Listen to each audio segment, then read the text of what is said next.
on va démarrer tout de suite par une petite expérience. Je vous laisse fermer les yeux ou les garder ouverts, faites comme vous voulez.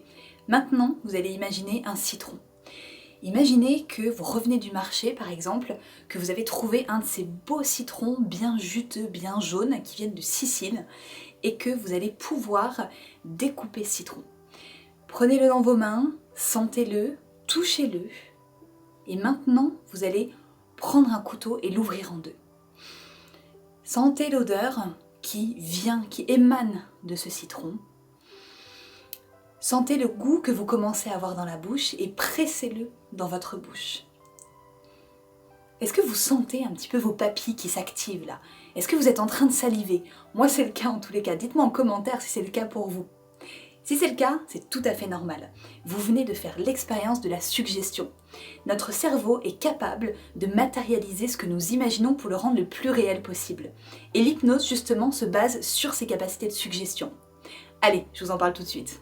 Bonjour à toutes et à tous et bienvenue sur l'Aparté Psy, la chaîne qui vous parle de psychologie. Dans cette vidéo, je vous parle de l'hypnose. Est-ce que ça marche? Comment ça marche? On va faire le tour ensemble de 5 grands mythes et je vous expliquerai aussi la réalité du processus hypnotique. Tout commence toujours avec des mythes. Peu importe notre culture, on est baigné dans des contes, des histoires qu'on se transmet de génération en génération. Et est-ce que vous connaissez d'ailleurs le mythe d'Hypnos, dieu du sommeil chez les Grecs? Ça c'est très intéressant. C'est pour ça que dans cette vidéo, on va prendre 5 mythes que je vais vous décortiquer pour bien comprendre ce qu'est la réalité de l'hypnose et quelles sont les fausses idées qu'on en a à son sujet. Mythe numéro 1, ça démarre. En état d'hypnose, on dort. Alors oui, ok, c'est vrai qu'avec le mythe d'hypnose, ça peut prêter à confusion. Mais on sait depuis très longtemps, depuis les années 1930 quand même, que l'hypnose ce n'est pas du sommeil. Grâce à une machine qui s'appelle l'électroencéphalogramme, vous savez ce fameux EEG, toutes ces électrodes qu'on se place sur le crâne pour mesurer notre activité électrique de notre cerveau, eh bien on arrive à voir comme ça comment fonctionne notre cerveau. Et on sait, grâce à des mesures EEG, que l'hypnose est complètement différent de l'état de sommeil ou même de la rêverie. En fait, en état d'hypnose, c'est une activation de conscience. Ça veut dire qu'on a la capacité d'atteindre des idées, des solutions qu'on n'aurait pas dans notre vie de tous les jours en se concentrant simplement. Deuxième idée reçue, il y a plusieurs types d'hypnose. Alors là, c'est vrai, tant mieux. Vous avez l'hypnose de spectacle, vous avez également l'hypnose très classique qu'on dit de Bernheim. Vous savez le fameux « dormez, je vous l'ordonne », vous avez envie de dormir, vos paupières sont lourdes. Alors, je pense que vous avez déjà tous fait l'expérience peut-être, ou dans les films, on voit beaucoup ce type d'hypnose-là. Vous avez également un type d'hypnose qui s'appelle l'hypnose ericksonienne, qui se base sur la parole, c'est-à-dire je converse avec vous, et au fur et à mesure de la conversation, vous êtes entraîné dans un état hypnotique sans même vraiment vous en rendre compte. Et on a aussi tout ce qui va être l'hypnose médicale. Vous savez, cette forme d'hypnose qu'on utilise dans les hôpitaux pour aider dans les anesthésies, et qui est très puissante et très efficace d'ailleurs. Troisième idée reçue, on peut influencer une personne à son insu durant un état d'hypnose. Et bien là je vais vous décevoir, peut-être beaucoup d'entre vous d'ailleurs, c'est complètement faux. On ne peut pas influencer une personne si elle n'est pas d'accord. Pourquoi? Tout simplement parce que pour que l'hypnose marche, il y a plusieurs critères à satisfaire. Premièrement, il faut que la personne sache vers quel objectif elle se lance. Au début d'une séance d'hypnose, on parle toujours des objectifs que la personne souhaite atteindre. Et c'est ça qui va constituer un peu la ligne directrice qui va faire le fil de toute la séance. Ensuite, il faut que la personne ait confiance en l'hypnothérapeute ou en tous les cas le thérapeute qui va l'hypnotiser. Donc, premièrement, si vous ne faites pas confiance dans la personne qui est en face de vous, ça ne marchera pas. Deuxièmement, si la personne qui fait l'hypnose suggère quelque chose avec lequel vous n'êtes pas d'accord, ça ne fonctionnera pas. Je vous donne un exemple. Un jour, j'ai reçu un patient qui venait pour travailler sur des douleurs chroniques. On a travaillé en hypnose et sur la première séance, il avait vraiment cette idée reçue. Donc, pour le mettre à l'aise, on a démarré, c'est-à-dire je l'ai amené à se détendre, et puis à un moment, au tout début de la séance, je lui ai demandé, quand il était un petit peu en mode de vigilance un peu plus basse, de faire le canard. Mais là, qu'est-ce qui s'est passé? Je vous donne dans le mille. Il n'a pas fait le canard, il a ouvert les yeux et il m'a demandé ce qu'il me prenait. Et là, moi, j'ai pu lui montrer que comme il n'était pas d'accord, ça ne pouvait pas se passer. Et ça l'a rassuré, et c'était très positif pour toutes les séances qui ont suivi. Alors, petit disclaimer, vous allez me dire, mais alors pourquoi ça marche quand on fait de l'hypnose de spectacle? Pourquoi il y a des gens qui font le canard, ou d'autres qui font la planche, à tel point qu'on peut s'asseoir sur eux? Eh bien tout simplement parce que c'est l'objectif quelque part de ce moment. Donc si ça fonctionne sur vous, ça peut arriver, pendant un moment d'hypnose de spectacle, ça veut dire que vous êtes ok avec ça, tout simplement. Quatrième idée reçue maintenant, tout le monde n'est pas hypnotisable. Alors là, je vais vous dire, c'est à la fois vrai et à la fois faux. En théorie, on est tous hypnotisables. Pourquoi? Parce que l'hypnose est un état naturel du cerveau qui, parfois, va se mettre en mode automatique pour régler certains trucs.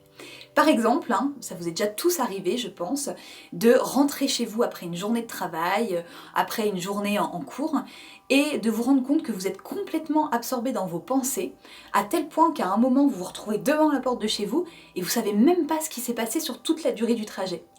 Bon, je vous rassure, votre cerveau est quand même pas en mode pilote automatique. Si s'était passé quelque chose, vous auriez pu réagir. Mais comme ce n'était pas le cas, votre cerveau a profité de ce moment pour se mettre en état d'hypnose et gérer des tâches de fond, traiter des choses, régler des problèmes, mettre en mémoire certains souvenirs. Donc, vous voyez, on est tous et toutes capables d'être hypnotisés. Maintenant, comme je vous le disais déjà, il faut qu'il y ait des critères qui soient réunis.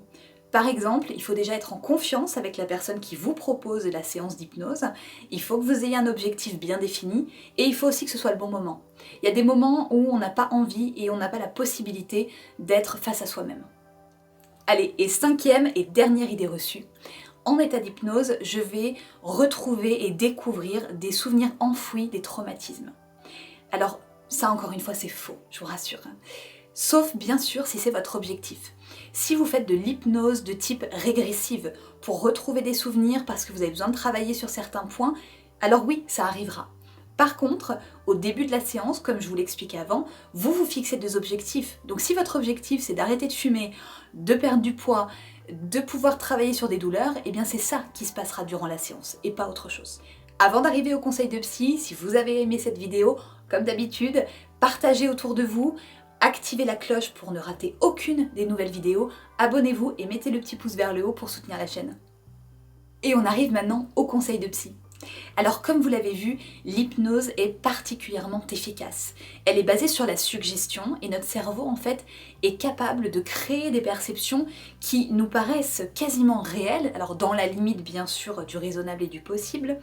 Et donc, c'est ce qui nous permet d'atteindre les objectifs que nous nous fixons. Parce que nous orientons nos pensées vers des solutions et ça nous permet de sortir de cercles vicieux et de tunnels de pensées négatives dans lesquels on est enfermé. L'hypnose fonctionne très bien pour travailler sur la confiance et l'estime de soi, pour travailler également sur ses capacités d'apprentissage, de mémorisation, de concentration, si vous souffrez de problèmes d'attention et de concentration. Ça fonctionne très bien aussi sur le stress, sur les émotions, sur la charge mentale, pour déconnecter. Vous pouvez travailler sur des addictions, arrêter de fumer, manger moins. Vous pouvez également améliorer votre sommeil grâce à l'hypnose, vous débarrasser de certaines douleurs que vous ressentez et qui sont permanentes. Et on peut également travailler sur des traumatismes et vous permettre de sortir, de vous débarrasser de phobies et d'angoisses. Enfin, l'hypnose est de plus en plus utilisée à l'hôpital pour anesthésier des patients et leur permettre de suivre certaines opérations. Donc vous le voyez, l'hypnose est très efficace et je ne saurais que vous conseiller d'essayer au moins une fois dans votre vie ce que c'est qu'une séance d'hypnose. Pour ça, il y a plusieurs conseils. Premièrement, choisissez bien votre thérapeute. N'hésitez pas à changer, c'est ok si ça se passe pas bien. Si le feeling ne fonctionne pas dès la première séance, vous changez. Pour ceux d'entre vous qui me connaissent, vous savez que j'insiste tout le temps sur le feeling. Donc pensez-y. Pareillement, si c'est pas le moment, recommencez plus tard. Essayez des exercices d'auto-hypnose. Tiens d'ailleurs, si ça vous plaît, dites-le moi en commentaire, j'en créerai, j'en mettrai sur ma chaîne pour vous permettre de déconnecter et de prendre soin de vous au quotidien. Merci d'avoir regardé cette vidéo. À nouveau, si la psychologie vous intrigue, retrouvez toutes mes infos, nouveautés, articles et autres vidéos sur mon site. Les infos sont dans la barre d'infos. Et souvenez-vous que comprendre, c'est être libre.